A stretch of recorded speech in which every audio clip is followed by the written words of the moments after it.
The rain came down in sheets, a relentless curtain that blurred the world outside Elise Carver's Lighthouse Loft. Perched on the cliffs of Pelican Cove, Maine, the old keeper's quarters were her refuge, a squat stone-walled sanctuary overlooking a churning Atlantic. The nearest neighbor was a mile down the winding coastal road, and the town itself, a cluster of weathered shacks and diners, was a 20-minute drive through pine-choked hills. Elise, 32, had moved here 3 months ago, chasing solitude after her brother's death in a hiking accident. The grief still clung to her like damp salt air, but the isolation suited her work as a freelance graphic designer. The storm, though, was testing her resolve. It was just past 8 p.m., and Elise was hunched over her laptop, tweaking a logo for a client. The wind howled, rattling the loft's single-pane windows, and thunder grumbled like a distant warning. The waves below crashed against the rocks, a rhythm that usually soothed her, but tonight felt restless, almost angry. Her desk lamp flickered, casting jagged shadows across the room's exposed beams. She sipped her chamomile tea, the mug warm against her palms, and tried to focus. Then the power cut out. The room plunged into darkness, her laptop screen blinking out a second later. Elise froze, her breath catching as the storm's roar filled the silence. Storms weren't uncommon here, but this one felt heavier, like it carried something with it. She fumbled for the lighter in her desk drawer, her fingers brushing pens and paper clips before finding it. With a flick, she lit 2 candles on the shelf above, their golden glow painting the walls in shifting, uneven light. The loft looked smaller now, the corners swallowed by shadows. She stood, stretching her stiff legs, and crossed to the window to check the storm's fury. That's when she heard it, a faint scratching at the heavy oak door. It was sharp, deliberate, like nails dragging across wood. Elise paused, her hand lingering on the curtain.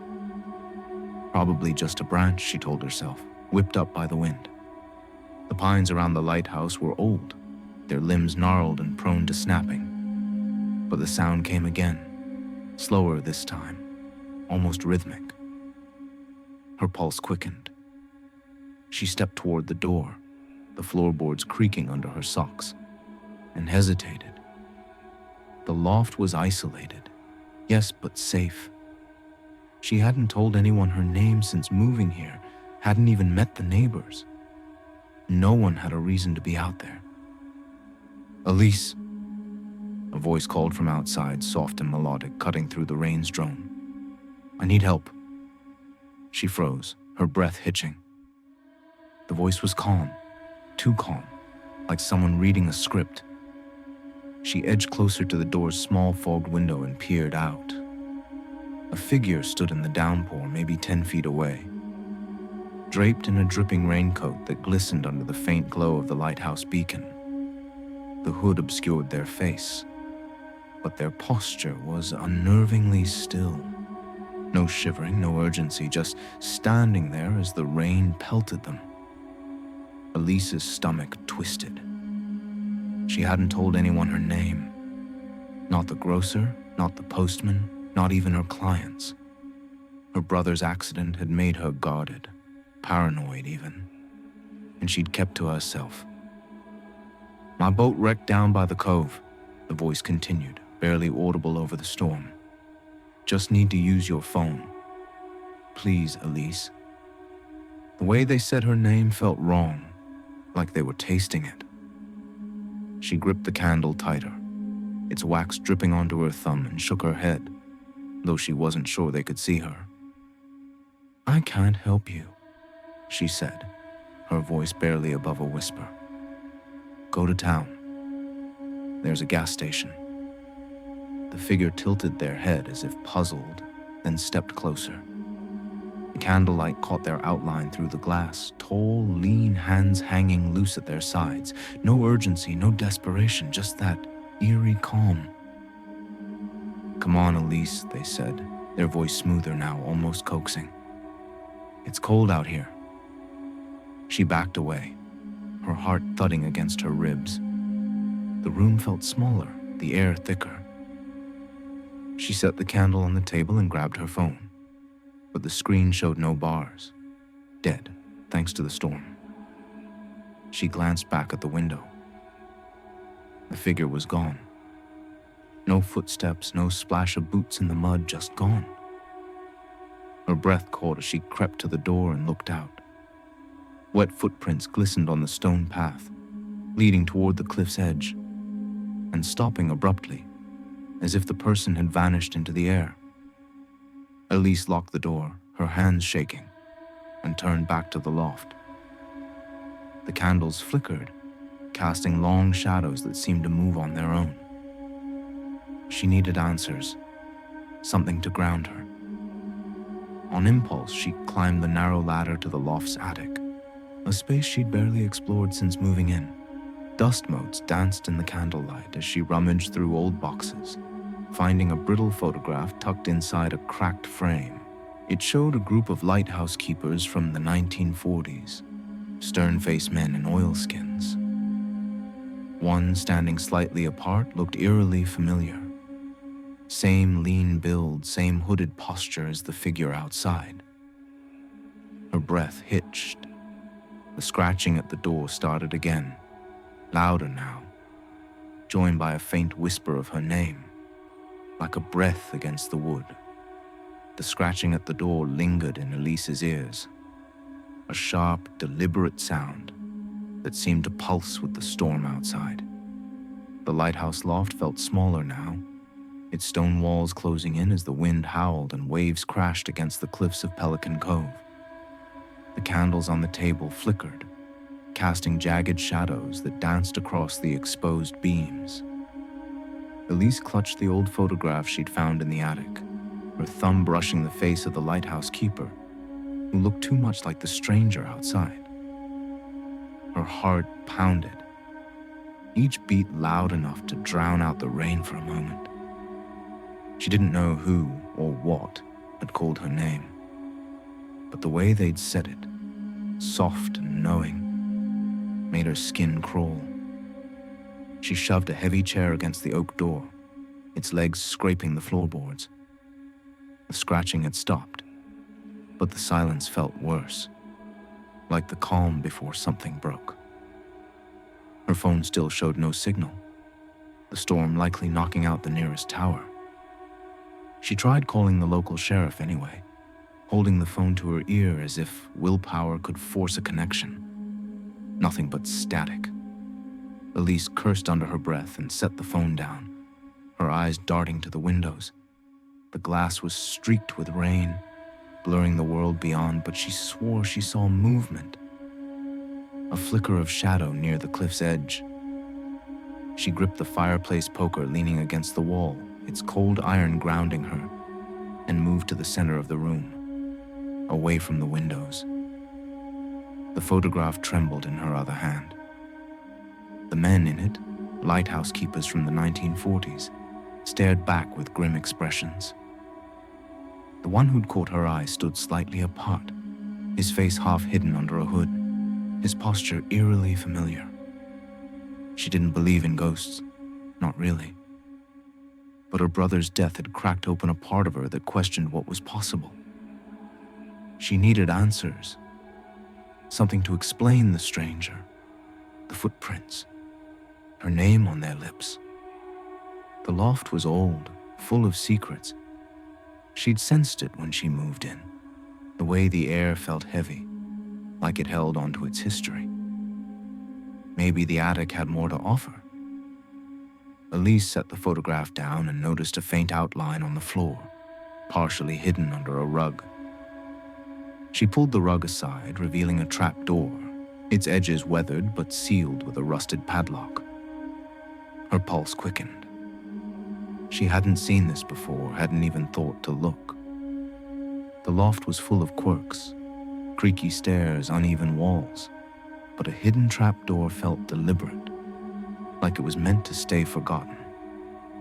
She grabbed a screwdriver from her desk drawer and pried at the lock, her hands slick with sweat. The metal groaned, then snapped, the trapdoor creaking open to reveal a narrow space below. The air that wafted up smelled of mildew and something sharper, like old paper and sea salt. She lowered her candle, its light catching on a small wooden box tucked in the corner. Inside was a leather-bound journal, its pages yellowed and curling. The cover bore a name in faded ink. Amos Reed, 1947. Elise's breath caught. She opened it, the spine crackling, and skimmed the first page. Amos had been a lighthouse keeper, his entries short and practical at first. Tide schedules, lamp maintenance, weather notes. But as she flipped further, the tone shifted. He wrote of a storm, much like this one, that brought a shipwreck to the cove. A survivor had washed ashore, half dead, whispering things that made Amos's skin crawl. "They never leave," he wrote.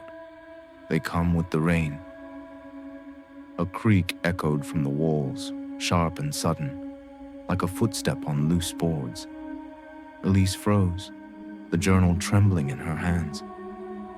The sound came again, closer, from the hallway leading to the bathroom. Her eyes darted to the door, still barricaded, but the noise felt inside, like the loft itself was shifting.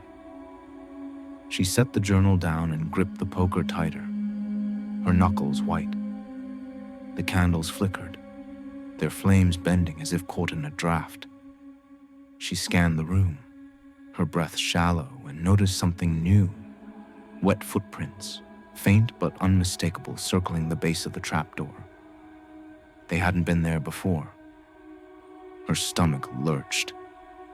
She backed toward the fireplace, her eyes locked on the footprints. They were fresh, the edges sharp, as if someone had just stepped through. But the door was still barred, the windows locked. She forced herself to breathe, to think. Maybe the storm had seeped in, pooling water in some strange pattern. But the prints were too precise, too human. Another sound, a low thump from above, like something heavy brushing the ceiling. The attic. She'd just been up there, hadn't she? She hadn't heard anything then, but now the loft felt alive, its walls whispering secrets she wasn't ready to hear. Elise flipped through the journal again, her hands shaking. Amos's writing grew frantic in the later pages, describing shadows that moved without light, voices that called his name during storms. "They come with the rain," he wrote again. The words underlined so hard the pen had torn the paper. One entry mentioned a carving on the trapdoor, something he'd found after the shipwreck. Elise lowered her candle to the trapdoor's surface, her heart sinking as she saw it. A jagged symbol, like a wave crossed with an eye, etched deep into the wood. Below it, in smaller letters, "They come with the rain." A new sound broke her focus, a soft tap at the window. She spun, the poker raised, and saw her. A woman in a tattered dress, her face pale and hollow, mouthing Elise's name through the glass. Her eyes were empty, like dark wells, and her lips moved without sound, over and over. Elise stumbled back, her candle nearly slipping from her hand. The woman pressed a hand to the glass, then vanished, as if the storm had swallowed her. The journal fell to the floor, its pages splaying open. A loud crash echoed from the attic, followed by the slow, deliberate drag of something heavy across the boards above. The crash from the attic lingered in Elise's ears, a heavy, deliberate sound that seemed to shake the Lighthouse Loft's stone walls. The storm outside Pelican Cove raged on, its howling winds and crashing waves a relentless assault on the cliffs below. The air inside felt thick, oppressive, as if the loft itself was holding its breath. Elise gripped the fireplace poker, her knuckles white, the candle in her other hand trembling and casting wild shadows across the room. The journal of Amos Reed lay open on the floor, its pages splayed, the words, "They come with the rain," staring up at her like a warning. The woman at the window, her hollow eyes, her silent mouthing of Elise's name, had vanished, but the memory of her felt burned into the air. And now, something was moving above, dragging across the attic floor with a slow, scraping rhythm. Elise's heart pounded as she glanced at the ladder to the attic. Every instinct screamed to stay put, to barricade herself and wait for dawn, but the noises were too close, too real. The footprints circling the trapdoor, the carving of the wave and eye, Amos's frantic warnings. They all pointed to something tied to this place, something that knew her name. She couldn't just wait. She needed to know what was up there, what was pulling her into this nightmare. She set the candle on the table, its flame flickering as if sensing her fear, and climbed the ladder, the poker clutched tightly. Each rung creaked under her weight, the sound swallowed by the storm's roar. The attic was colder than before, the air sharp with the scent of damp wood and salt. Her candle barely pierced the darkness, illuminating cobwebs and stacks of old crates. She swept the light across the space, her breath catching as it caught on a rusted lantern in the corner. It flickered to life on its own, a weak, pulsing glow that cast eerie patterns on the walls. Elise froze, her pulse hammering. The lantern hadn't been lit when she was here earlier. She stepped closer, noticing a pile of nautical charts beside it, their edges curled and stained. She unfolded one, her hands shaking. It mapped the coast around Pelican Cove with red X's marking shipwrecks, dozens of them, each dated during major storms stretching back to the 1800s. One mark, larger than the rest, sat right at the cove below the lighthouse, dated 1947, the year of Amos's journal. A low whisper broke her focus, her name slithering through the air. Elise. It was the stranger's voice, the same melodic calm from outside, but now it came from the shadows behind her. She spun, raising the poker, but saw nothing, just the lantern's flickering light and the charts trembling in her hand. The dragging sound came again, closer from the far end of the attic. She forced herself forward, her boots scuffing the dusty floor, and found a loose board near the wall. She pried it up, revealing a hidden nook stuffed with relics, a cracked compass, a tarnished pocket watch, a frayed rope. And there, etched into the wood beneath, was the same wave and eye symbol from the trapdoor. The whisper came again, louder, from the room below. "Elise, join us!" Her stomach lurched. She scrambled down the ladder, nearly dropping the candle, and froze in the main room. The chair she'd shoved against the door was pushed aside, the oak door now slightly ajar, letting in a cold gust of rain-soaked air. The footprints around the trapdoor had multiplied, weaving a chaotic pattern across the floor. She slammed the door shut and re-barricaded it, her breath ragged.